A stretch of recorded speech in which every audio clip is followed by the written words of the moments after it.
Kuzangbo, welcome to Bhutan e-learning program. This is environmental science lesson, key stage 5 for classes 11 and 12. Now the topic for today's lesson is development and green economy. Now before I take you to today's lesson, let me take you through the lesson objectives. By the end of the lesson, each one of you should be able to explain the term development. The second objective is each one of you should be able to relate development to preservation of culture and environment. Each one of you should be able to explain the term green economy and identify some of the green economy practices in Bhutan. Now, what is your perception about development? I have some pictures here. The first one shows the picture of a bridge.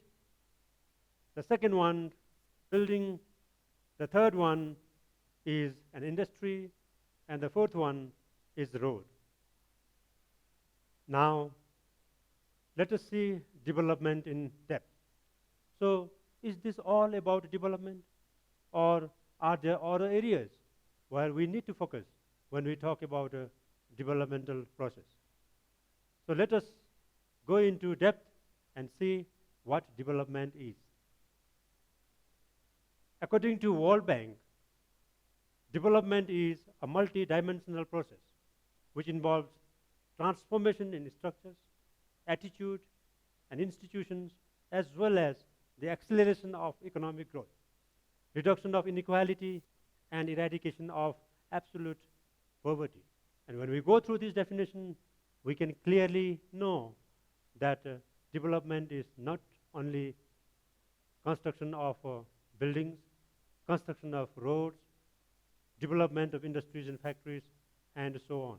There are so many dimensions of development that we need to look into. Now, let us see the dimensions of development. The first dimension is economic dimension. When we talk about economic dimensions, we are talking about the production of goods and services using land, labor, capital, and technology. And when we produce goods and services, we also generate income. So that is how development takes place. The second dimension of development talks about social security, safety, inclusion, and reduction of poverty. So if these activities are taking place in the society, then we can say that yes, development is taking place in this area. The third one, or the third dimension, is political. When we talk about political dimension, we are talking about the inclusion of marginalized society in the political process. The fourth one is human well-being. And when we are talking about human well-being, we are talking about providing human rights, providing human security, providing human safety, providing good health facilities, providing good education to people. The fifth one is cultural dimension, which is very, very important dimension of development. What is culture? Culture is the way we live, eat, dress, celebrate our national and local festivals. So, if we have inherited a rich culture, and if we take this through generations, then we can say that development is taking place in this area. The sixth one is technological dimension. Now, what is technology? There are so many kinds of technology in this 21st century. Biotechnology, bioengineering, sustainable agriculture, robotics, telemedicine, generation of renewable energy. So these are the 6 dimensions of development. Now, we have development in place on the earth. But how do we measure this development? Are there certain indicators to measure the development? How do we know that we are moving ahead?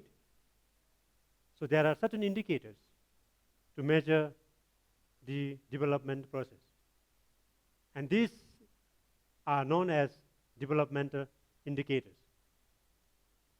The first one is gross domestic product. It is abbreviated as GDP.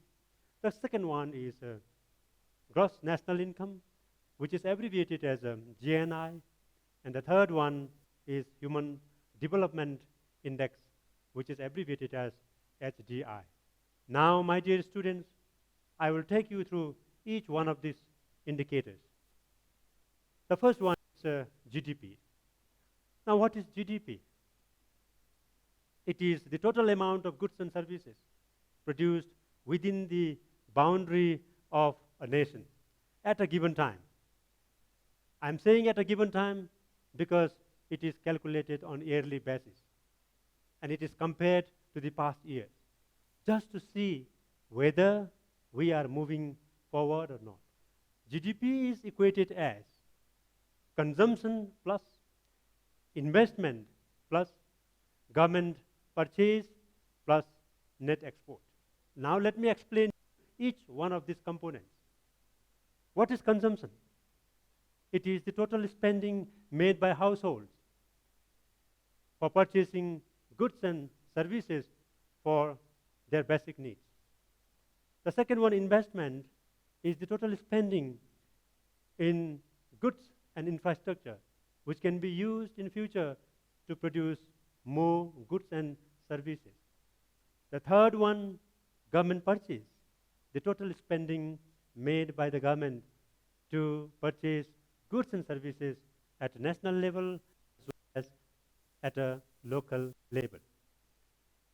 And the last one is net export.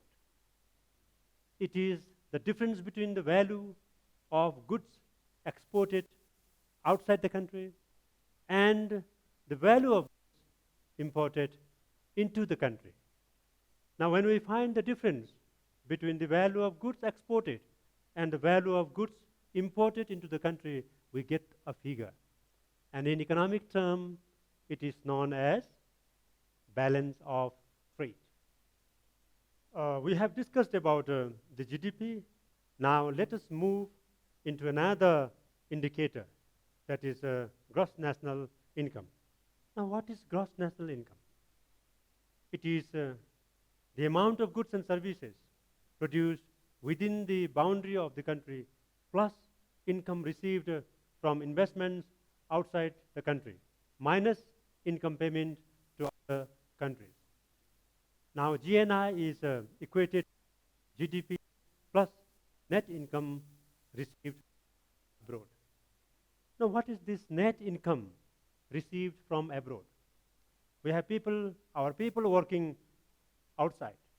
We also receive money in the form of aid from other countries. We have companies outside, overseas, which bring in money. So this net income that we received from outside plus GDP accounts for GNI. My dear students, one thing you have to keep in mind is we also have foreign workers working here. Our government pays money abroad. So GNI, or gross national income, is inclusive of the remittance, the foreign aids, and the money sent by companies abroad into the country. However, it is exclusive of the income generated within the country or paid abroad. So this is very, very important. The third indicator is Human Development Index, which is also abbreviated as HDI. So what is Human Development Index? It is a process of enlarging people's freedom and allowing them to lead a healthy life, having decent living standard and guaranteed human rights. It is measured in terms of life expectancy, education, and per capita income. Now, what is life expectancy? It is the health of an individual of a nation. What is education? It is the knowledge possessed by an individual of a nation. And what is per capita income? Per capita income is the purchasing power. Purchasing power parity we call in economics. It is the ability of an individual of a nation to purchase goods and services for their basic survival. So it is accounted as the per capita gross national income. It defines or it indicates or it expresses the amount of income increased in the residents of a country. What I mean to say here is this purchasing power parity tells us how much of income is there in the hands of the people of a country. The more the income, the more expenditure they will be able to make. Now, are these indicators? We have discussed about the indicators. But are these indicators enough to measure development? Now, let us watch a video to understand some of the limitations of development indicators. Too much and for too long, we seem to have surrendered personal excellence and community value in the mere accumulation of material things. Our gross national product now is over $800 billion a year. But that gross national product, if we judge the United States of America by that gross national product counts air pollution and cigarette advertisements and ambulances to clear our highways of carnage. It counts special locks for our doors and the jails for the people who break them. It counts the destruction of the redwoods and the loss of our natural wonder in chaotic sprawl. It counts napalm, and it counts nuclear warheads and armored cars for the police to fight the riots in our cities. It counts Whitman's rifles and Spex knives and the television programs which glorify violence in order to sell toys to our children. Yet the gross national product does not allow for the health of our children, the quality of their education, or the joy of their play. It does not include the beauty of our poetry, or the strength of our marriages, the intelligence of our public debate, or the integrity of our public officials. It measures neither our wit nor our courage, neither our wisdom nor our learning, neither our compassion nor our devotion to our country. It measures everything in short, except that which makes life worthwhile. Now you have watched the video on limitations of development indicators. Let us go through the development in detail. Now, initially, development is taken or thought as economic growth, which is not able to fulfill the basic needs of people and provide a peace and harmony. That means we need to see or we need to look into other areas of development if we want to grow economically as well as provide harmony and peace to people. Now, my dear students, since development took into account only the economic growth and excluded social inclusion, preservation of environment, peace and harmony, the experts and the nations thought that there should be certain concepts in place so that we can make the development a holistic one. And now there is a concept called green economy in place so as to make the development a holistic one. Now let us discuss what is green economy and how can it contribute to preservation of environment and provide human well-being and social safety and social security.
Now that you have watched the video, let us recollect the definition of green economy. Economy that results in improved human well-being and social equity and thereby considerably reduce risks on the environment such as pollution, overexploitation, and ecosystem disturbances is called green economy. In order to do this, the UNEP, United Nations Environment Program, has identified several sectors which are viable towards green economy. And these sectors are, number one, green building. Number two, green transport. Number three, green energy. Number four, sustainable agriculture. Number five, waste management. And number six, green tourism. Now let us go through one by one what these sectors mean. Number one, green building. What do we understand when we say green building? Are this literally in green in color? It may not be. There could be something more in green building. Green building, if the design, material, and process of construction of the building are environment friendly, it is considered a green building, or we also say sustainable building. Then what are some of the features of this building? Let us go through the features. Efficient use of energy, such as insulating walls, automatic shut-off switches for lights, and use of light-emitting diode or LED bulbs. A green building is also one which has proper heating, ventilation, and air conditioning systems. A green building is one which has efficient way of using water, such as rainwater, harvest, and wastewater treatment system. A green building is one which uses renewable material. A green building is one which is occupant friendly.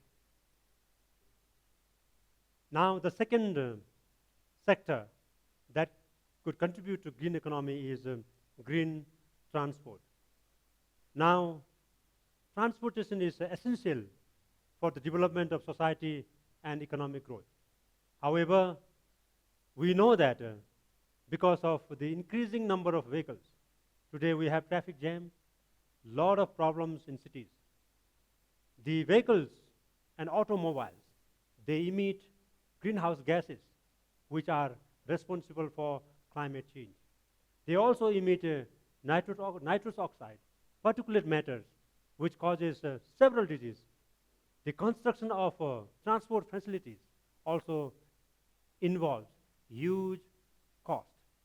That is extraction of natural resources base. Therefore, it is time that we need to switch on to green transport. Then what is this green transport? The transport system, which is resource efficient, climate and environmentally friendly, safe and seamless for the benefit of all citizens, economy and society. It is also known as a sustainable transport system. Then how can we achieve this green transport or sustainable transport system? We can achieve this by improving fuel consumption technology. We can shift transport to lower carbon models such as cycling, walking, electric cars, and public transport, individual vehicles. We can also do car sharing or car pooling. Now the third sector that could contribute to green economy is green energy or renewable energy. It is the energy resource which is or are renewable in nature, can be naturally replenished because they are renewable source of energy, clean, safe, and not harmful to the environment and the people. The fourth one is sustainable agriculture. What is sustainable agriculture? Agriculture is one of the sectors which is responsible for emitting huge amount of greenhouse gases, especially methane and carbon dioxide. Now, if we do not practice sustainable way of farming, then there are chances more greenhouse gases could be emitted, which could lead to greenhouse effect and climate change. So therefore, it is the need of the hour that we need to change our agricultural practices. So what is sustainable agriculture then? It is an integrated system of plant and animal production practices that meet the three main goals. Number one, environmental health, which is equated to environmental stewardship. Number two, it is economic profitability, which is equated to profit over long term. And the third one, social and economic equity, which is equated to quality of life for farmers and communities. Now the fifth one is waste management. Today, the whole world is suffering, especially in developing countries, huge amount of waste in the form of solid, in the form of liquid, and in the form of gas is generated.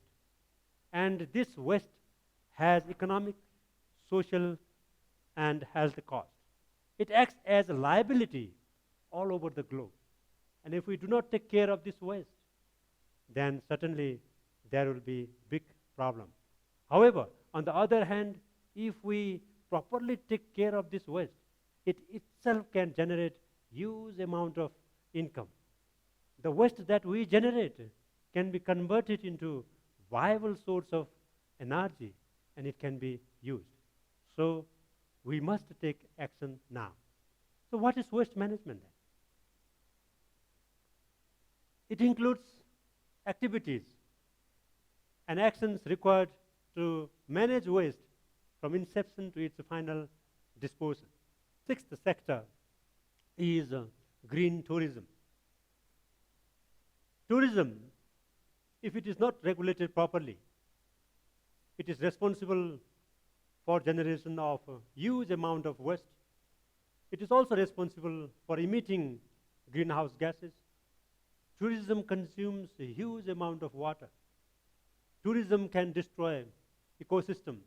It could be terrestrial ecosystem or aquatic ecosystem. It is also responsible for dilution of local culture and tradition. However, if tourism is regulated properly, if there are proper policies in place, then tourism in itself can generate a huge amount of revenue, and at the same time, it can also contribute to biodiversity conservation. So therefore, what is green tourism then?